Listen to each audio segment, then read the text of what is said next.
8 бөлүм. Буркандарга багышталган тамак аш жөнүндө баарыбыз эле билебиз. Анткени баарыбызда эле билим бар.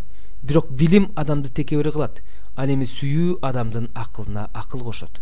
Бир нерсе билем деп ойлогон адам эмнени билүү керек экендигин али биле элек. Бирок Кудай өзүн сүйгөн адамга билим берген. Буркандарга багышталган тамак ашты жегенге болор болбосу жөнүндө сөз кыла турган болсок, биз Буркандын бул дүйнөдө эч нерсеге арзыбаган нерсе экенин, жалгыз Кудайдан башка Кудай жок экендигин билебиз. Жер үстүндө болобу, асманда болобу, Кудай деп аталгандар бар болгону менен, анткени көптөгөн кудайлар жана үстөмдүк кылуучулар бар. Бизде бир гана Кудай ата бар. Баарын ал жараткан, биз да ал үчүн жаратылганбыз. Ошондой эле бир гана Теңир Иса Машаяк бар. Баары ал аркылуу жаратылган, биз да ал аркылуу жаратылганбыз. Бирок баарында эле мындай билим жок.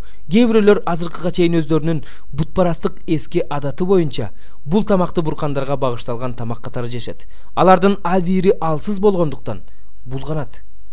Тамак бизди Кудайга жакындатпайт. Жесек бир нерсеге ээ болбойбуз. Жебей койсок эч нерсе жоготпойбуз. Бирок сак болгула. Силердин ушул эркиндигиңер алсыздар үчүн азгырык болбосун. Эгерде алсыз бир тууганың билимдүүмүн деген сенин бутканада тамак жеп отурганыңды көрүп калса, буркандарга багышталган тамак аштан анын да жегиси келбес бекен. Машаяк сенин ушул алсыз бир тууганың үчүн да өлгөн.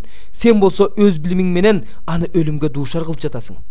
Алсыз бир туугандарыңардын абийирин жаралап, аларга каршы күнөө кылууңар менен силер Машаякка каршы күнөө кылып жатасыңар.